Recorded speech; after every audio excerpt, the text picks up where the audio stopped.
Hello, my dear students. So this is our new topic from statistics. मैंने बहुत पहले discuss किया था आपके साथ में कि कुछ बच्चे कंफ्यूज रहते हैं स्टैटिक्स को लेकर के और स्टैटिस्टिक्स को लेकर के. Statics is the different branch of the mathematics. उसी के पैरेलल एक और ब्रांच चलती है डायनेमिक्स. तो डायनेमिक्स से स्टैटिक्स अलग है, बट ये statistics related with the data study होता है. अंडरस्टैंड? तो 9th क्लास में आपको इंट्रोड्यूस किया था मेजरमेंट ऑफ सेंट्रल टेंडेंसी के मेन टूल्स जो होते हैं वो होते हैं मीन, मोड और मीडियन. और इन तीनों के बीच में एक एम्पिरिकल फार्मूला भी होता है, वो मैं लास्ट में आपके साथ डिस्कस करूंगा. So without wasting the time let's we discuss about the mean, mode and median. Okay, purely NCERT based है. अगर आपने ये तीनों फॉर्मूले पर वर्क कर लिया, काम करना सीख गए, आपको फॉर्मूले लर्न हो गए, प्रोसेस पता चल गया, तो ये पक्का मान लीजिए कि 3 या 5 मार्क्स का एक क्वेश्चन आपका रेडी हो गया. सो फर्स्ट है मीडियन. और मीडियन में भी मीन, और मीन में आपको सबसे इंपॉर्टेंट पॉइंट ध्यान देना है कि डायरेक्ट मेथड को अब की बार ज्यादा प्रायोरिटी दी गई है. स्टेप डेविएशन मेथड्स को इस साल इन्होंने डिलीट कर दिया है सीबीएसई ने. सेकंड है मोड और थर्ड है median. So I would like to take first question for you. This is your first question. Okay.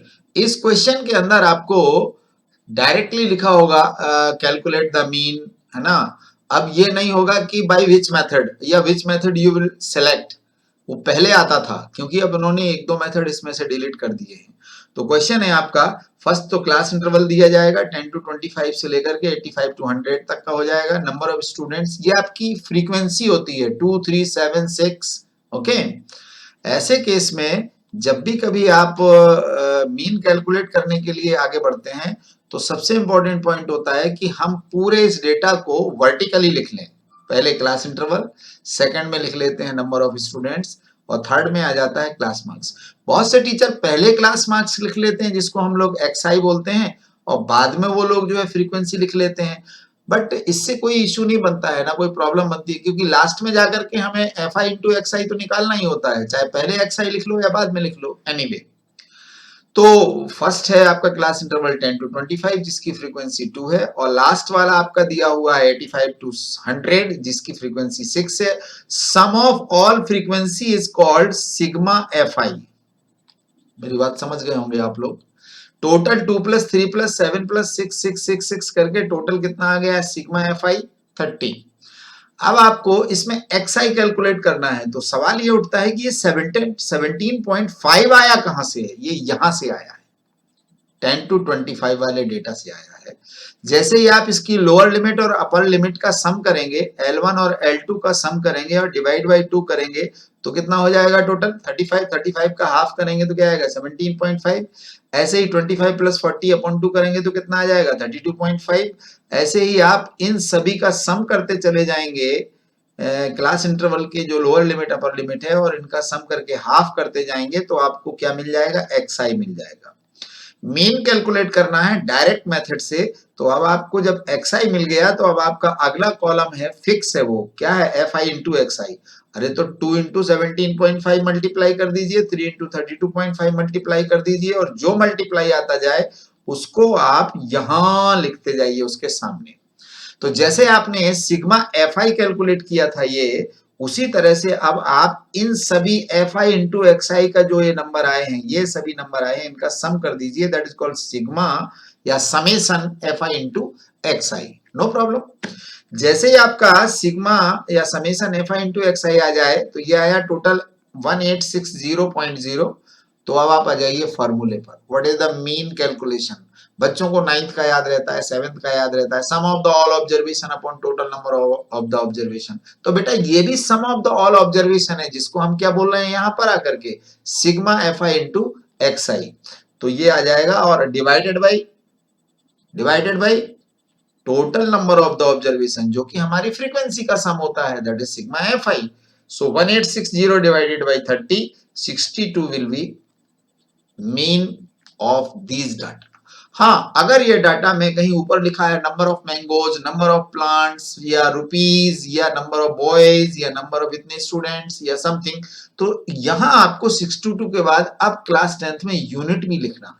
आप एनसीईआरटी की आंसर शीट देखिएगा, मीन मोड मीडियन के जो यूनिट्स हैं उस पर ज्यादा फोकस किया है उन लोगों ने।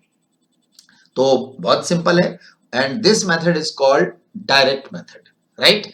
आपके लिए अगर वाकई में आपने डायरेक्ट मेथड से मीन कैलकुलेट करना सीख लिया है, तो प्लीज मैं आपके लिए 3 क्वेश्चन सजेस्ट करूंगा जो इस साल के लिए बड़े इंपॉर्टेंट हैं। एक्सरसाइज है 14.1 और इस एक्सरसाइज का क्वेश्चन नंबर 1, 3 एंड 5 है।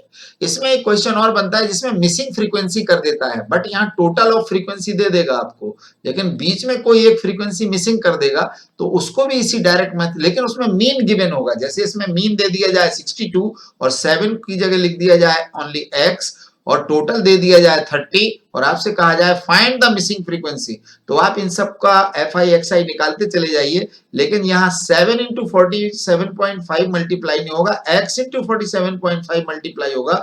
तो मैं बच्चों को सजेस्ट करता हूं ये थोड़ा सा यहाँ दूर लिख लीजिएगा, और दूर लिखने के बाद आप इसको क्या करिएगा, जब सम करेंगे तो ये वाला सम एक्स्ट्रा यहाँ पे लिख लीजिए, नहीं तो ये बच्चे कई बार एक साथ ऐड कर लेते हैं।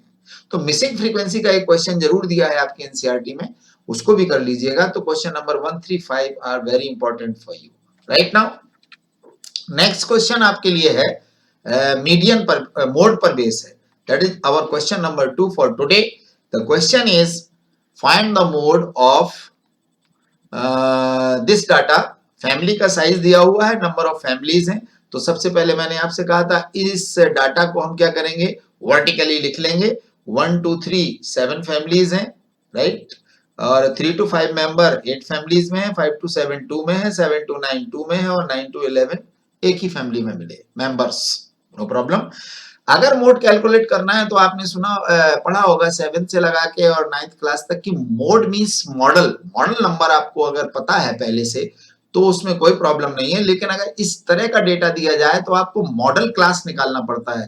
तो जिस क्लास की फ्रीक्वेंसी हाईएस्ट हो, सबसे ज्यादा हो, वही आपका मॉडल क्लास होगा। So here the maximum class frequency is 8। ये देखिए इसकी 8 है। So this class is called which class, it is class model class. 3 to 5 हो गया आपका।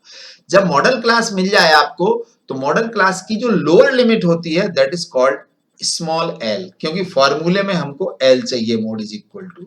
तो भैया कितनी है आपकी मॉडल क्लास की एल, 3 है। इसका क्लास साइज होता है इनका डिफरेंस, 1 3 3 5 5 7 इनका डिफरेंस क्लास साइज कहलाता है h। ये हो गया 2 इंटू एच यहां होगा, याद करते जाइएगा। फ्रीक्वेंसी में फॉर्मूले में यहां आया f1, तो f1 होगा frequency of the model class, तो भैया ये हो गया आपका L1, right. Second next number पे आता है F0, class preceding of the model class. Model class के पहले पहले प्रीसीडिंग, सक्सीडिंग आगे होता है, that is your 7, it is called L0। बहुत से बच्चे कहते हैं सर अगर ये हमारा हाईएस्ट फ्रीक्वेंसी 8 यहां नहीं होता और यहां होता तो L0 कहां जाता, तो मैं ये बोलूंगा बेटा क्वेश्चन ही नहीं होता, राइट। अगर आप नहीं होते तो आपका ये मोबाइल कौन चला रहा होता, मतलब या तो आप नहीं हो या मोबाइल नहीं है। तो मोबाइल नहीं है तो फिर आप चलाने वाले नहीं हो, इसलिए उस तरह के क्वेश्चंस मत किया करिए। नेक्स्ट है आपका F2, class succeeding of the model class. अब जो मॉडल क्लास आपका आया था 3 to 5 वाला, सक्सीडिंग में ये ले लिया जाएगा। तो आपके पास L1 L0 हो गया, L1 हो गया, L2 हो गया, और क्या क्या निकाला आपने, ये वाला आपका क्या था, ओनली L, राइट। 3L था आपका, और आपने H क्या निकाला था, इनका डिफरेंस। अब आप याद कर लीजिए what is the formula of mode. Mode is equal to होता है L plus F1 minus F0 upon F1 का ट्वाइस कर दो, twice F1 minus F0 minus F2 और ब्रैकेट क्लोज करके इंटू H कर दीजिए। सो लाइए वैल्यू L की 3 रख दीजिए और F1 माइनस F0 8 माइनस 7 हो जाएगा, ट्वाइस F1 F0 आपका ये आ गया, इंटू 2 करिए, सॉल्व करिए इस ब्रैकेट को। सॉल्व करेंगे तो इस ब्रैकेट में आएगा क्या आपके पास 1 और अपॉन 7 इंटू 2 करेंगे तो ये आ जाएगा 2 अपॉन 7। अब आप इसको सॉल्व कर लीजिए, सॉल्व करने के दो तरीके हैं। बहुत से बच्चे एलसीएम 7 3 जा 21 प्लस 2 करके 23/7 फिर डिवाइड करते हैं। कुछ बच्चे इसमें 2 को अभी से डिवाइड कर लेंगे, डिवाइड करेंगे तो उनका आएगा 0.286, उसमें 3 ऐड कर देंगे तो आपकी मोड आ जाएगी 3.286, राइट। इसके लिए मैं आपसे ये बोलूंगा कि आप इस प्रोसेस को माइंड में रखिए, 2-3 क्वेश्चन कर लीजिए तो अपने आप ऑटोमेटिकली माइंड में आ जाता है। और इस फॉर्मूले को आप हैशटैग लगा दीजिए कि ये फॉर्मूला अगर नहीं बना तो मोड कैलकुलेशन नहीं होगा। होमवर्क के नाम पर आपको 14.2 एक्सरसाइज में क्वेश्चन नंबर 236 जरूर कर लेने चाहिए, क्योंकि मुझे ऐसा लगता है कि सीबीएसई इन क्वेश्चंस पे बहुत ध्यान देती है, इसलिए प्लीज 236 को मत छोड़िएगा। नेक्स्ट क्वेश्चन है मीन हो गया, मोड हो गया, और लास्ट क्वेश्चन है आपके लिए मीडियन। मीडियन में मैंने ऐसा क्वेश्चन सिलेक्ट किया है जिसमें मीडियन कैलकुलेट नहीं करना है। चलो कोई बात नहीं, कैलकुलेट नहीं करना है तो आपको इस क्वेश्चन में मीडियन दे रखी है कितनी, 525, लेकिन वैल्यू निकालना है किसकी, एक्स एंड वाई की। ये देखिए एक्स एंड वाई की वैल्यू आपको चाहिए, लेकिन फ्रीक्वेंसी का टोटल उसने यहां पे दे दिया है, फ्रीक्वेंसी का टोटल हो गया 100। मेरी बात समझ गए कि नहीं? तो मॉडल क्लास कैसे पता लगाया था हमने, मॉडल क्लास पता लगाया था जिसकी हाईएस्ट फ्रीक्वेंसी हो, सबसे बड़ी फ्रीक्वेंसी हो। अब आपके लिए यहां पर अगर सॉल्व करना है तो मीडियन क्लास फाइंड करना पड़ेगा, करेक्ट। मीडियन क्लास फाइंड करने के लिए आपको सबसे पहले क्या होता है कि मीडियन के केस में ये फ्रीक्वेंसी आपकी एफ हो जाएगी, और इसको हम कहेंगे कम्युलेटिव फ्रीक्वेंसी। कम्युलेटिव फ्रीक्वेंसी को लिखते हैं सी एफ से, अंडरस्टैंड। तो कम्युलेटिव फ्रीक्वेंसी बड़ा सिंपल है, पहले आपकी 2 आएगी, 2 में क्या ऐड हो जाएगा 5, तो 7 हो जाएगा, 7 में क्या ऐड होगा x, x ऐड होगा 7 प्लस x, फिर ऐड किया 12, तो नंबर में ऐड होगा तो 19 प्लस x, 17 ऐड होगा तो 36 प्लस x, करते जाइए, जहां y आ जाए तो आगे ले लीजिएगा x प्लस y, करते जाइए। इसका मतलब है आपने टोटल फ्रीक्वेंसी का ऐड किया तो कितना आया 76 plus x plus y, that will be equal to the 100, क्योंकि हमने टोटल किसका किया है, फ्रीक्वेंसी का। ये देखिए ये लिखा, जब इसको हम सिंप्लीफाई करेंगे x प्लस वाई, तो x plus y is equal to आ जाएगा 24, करेक्ट। तो कम्युलेटिव फ्रीक्वेंसी का पहला एप्लीकेशन आपको यहां पता लग गया कि नहीं लग गया। अब आते हैं, टोटल फ्रीक्वेंसी 100 दे रखी है और मीडियन आपकी कितनी दे रखी है 500। अरे जब मीडियन 525 दे रखी है तो आप चलो ना क्लास इंटरवल के पास, ये है 525 500 to 6 के बिटवीन होगा, ये हो गया हमारा मीडियन क्लास, हुआ कि नहीं। तो मीडियन क्लास में फॉर्मूले के लिए हमें चाहिए L, तो इसकी लोअर लिमिट हो जाएगी L 500, हो गई ना। अब आपको फ्रीक्वेंसी का F चाहिए, तो F आपका मीडियन क्लास का जो होगा वो F हो जाएगा, नो प्रॉब्लम।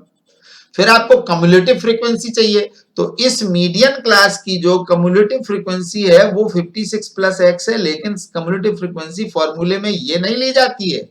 कम्युलेटिव फ्रीक्वेंसी में इसकी जो प्रीसीडिंग क्लास की है ये 36 प्लस एक्स ये ली जाएगी, ये नहीं ली जाएगी, याद रखिएगा, करेक्ट। तो आपके पास क्या क्या हो गया, आपके पास CF हो गया, और क्या हो गया, आपके पास L हो गया फॉर्मूले का, अभी फॉर्मूला बताता हूं, और आपके पास फ्रीक्वेंसी है, तो फ्रीक्वेंसी आपकी उसी क्लास की ली जाएगी जो आपका मीडियन क्लास है, दैट्स ऑल। आगे बढ़ते हैं, फॉर्मूला। फॉर्मूला क्या कहता है, median is equal to L plus. अब याद रखिएगा मोड में भी L प्लस था और मीडियन में भी L प्लस है। मोड में ब्रैकेट के अंदर था F1 माइनस F0, यहां पे आ गया NY2 minus CF। Do you know what is N? N आपका टोटल फ्रीक्वेंसी है जो उसने कितना दे रखा है 100, नो प्रॉब्लम। तो 100 अपॉन 2 करोगे तो कितना आ जाएगा ये 50। कम्युलेटिव फ्रीक्वेंसी कौन सी थी आपकी 36 माइनस x, तो 36 माइनस x क्या हो गया, जब ये माइनस लगा हुआ है फॉर्मूले का तो अंदर जाकर के ये वायरस पूरे ब्रैकेट को माइनस कर देगा कि नहीं, ये देखिए किया। अपॉन में है f, ये f क्या था उस मीडियन क्लास की फ्रीक्वेंसी, ये देखो 20। पूरे ब्रैकेट को आप सिंप्लीफाई कर लो और 20 से 100 को अगर कैंसिल करना चाहो तो 5 टाइम कैंसिल भी कर सकते हो। ब्रैकेट के सॉल्यूशन के बाद आएगा 14 माइनस एक्स, 500 को लेफ्ट हैंड साइड में ट्रांसपोज कर दो तो 25 आ जाएगा। 70 minus 5x is equal to 25। Finally fx is equal to 70 minus 25, that is equal to 45। x की वैल्यू तो आ गई 5 9 जा 45, तो x की वैल्यू आ गई 9। सिंपल है ना। जैसे ही आप x की वैल्यू 9 निकालेंगे तो आपका जो फर्स्ट इक्वेशन था वो क्या था, x plus y is equal to 24। अरे तो बाबा x की वैल्यू 9 यहां पुट कर दो ना, तो y की वैल्यू क्या आ जाएगी 15। तो आपने x निकाला 9 और y की वैल्यू आ गई आपके पास 15। Very good. मीडियन आपको गिवन में थी, एक्स वाई आपने निकाल लिया है। ये आपको मिसिंग फ्रीक्वेंसी के निकालने का प्रोसेस है। इसके साथ साथ में आप मीडियन कैसे निकालेंगे, मीडियन देख लो। अगर मैं यहाँ x की वैल्यू 9 दे दूंगा तो आप ध्यान से सुनते जाना, y की वैल्यू 15 अगर आपको गिवन में दी गई है तो मीडियन क्लास यही होगा। लेकिन यहां पर आपकी जो कम्युलेटिव फ्रीक्वेंसी है वो बदल जाएगी, यानी 36 प्लस 9 करेंगे तो कितना आ जाएगा 45। तो जहां CF लिखा हुआ है वहां 45 लिखना होगा आपको। अंडरस्टैंड। ny2 में 100/2 का हाफ करेंगे तो ny2 की वैल्यू कितनी आ जाएगी 50। अब आप इस फॉर्मूले में रख दीजिए, l की वैल्यू 500, यहां पर आ जाएगा 50, ये आ गया 36, ये हो गया 9, यानी कि 27 भी लिख सकते थे वहां से टेबल से लेकर के, और डिवाइड बाई 20। जब आप इसको सॉल्व करोगे ना तो सॉल्व करने पर जो आंसर आएगा मीडियन का वो हो गया 525। तो वाइस वर्सा एक क्वेश्चन में दो क्वेश्चन आपने सीखे कि अगर मिसिंग फ्रीक्वेंसी दी गई है तो मीडियन इज इक्वल टू इस तरह से करना है। बात समझ गए कि नहीं। और अगर उसने पूरी फ्रीक्वेंसी सारी दे रखी है तो आपको इस तरह से मीडियन क्लास निकालना है ny2 करके, या जिसकी फ्रीक्वेंसी के बिटवीन हमारा क्लास इंटरवल आता है उस तरह से भी आप पता लगा सकते हो। एक तरीका और होता है, कम्युलेटिव फ्रीक्वेंसी से भी पता लग जाता है, वो मैं अगले वीडियो में डिस्कस करूंगा। तो आपने measurement of central tendency of के जो मेन 3 टूल्स सीखे हैं उसमें 3 टूल्स है। Number 1 mean, mode, median. लेकिन ये सेंट्रल आइडिया जरूर देते हैं, लेकिन सबसे ऑथेंटिक डाटा जो सेंट्रल टेंडेंसी का माना जाता है वो होता है मीन। मेरी बात समझ गए कि नहीं। So let's we discuss the empirical formula of mean, mode, median, that is equal to the 3 median is equal to mode plus twice mean। अब किसी एक क्वेश्चन में अगर उसने आपसे ये कह दिया 5 मार्क्स के क्वेश्चन में, calculate the mean, mode, median. अरे बाबा दो कैलकुलेट कर लो। सपोज मीन इजी लगा कैलकुलेट करने में, मोड कैलकुलेट करने में, तो मीडियन क्या करना, इसी फॉर्मूले में लिख दो, मोड प्लस ट्वाइस मीन में 3 मीडियन हो जाएगा, डिवाइड बाय 3 करो, मीडियन आ जाएगा। So finally thank you very much. Board examination में 3 और 5 मार्क्स 8 मार्क्स के क्वेश्चंस आने के चांसेस हैं। Please do carefully. और अगर वाकई में आपको ये तीनों चीजें आपने कुछ सीखा हो, प्लीज लाइक और सब्सक्राइब जरूर कर दीजिएगा। Thank you very much. God bless you all.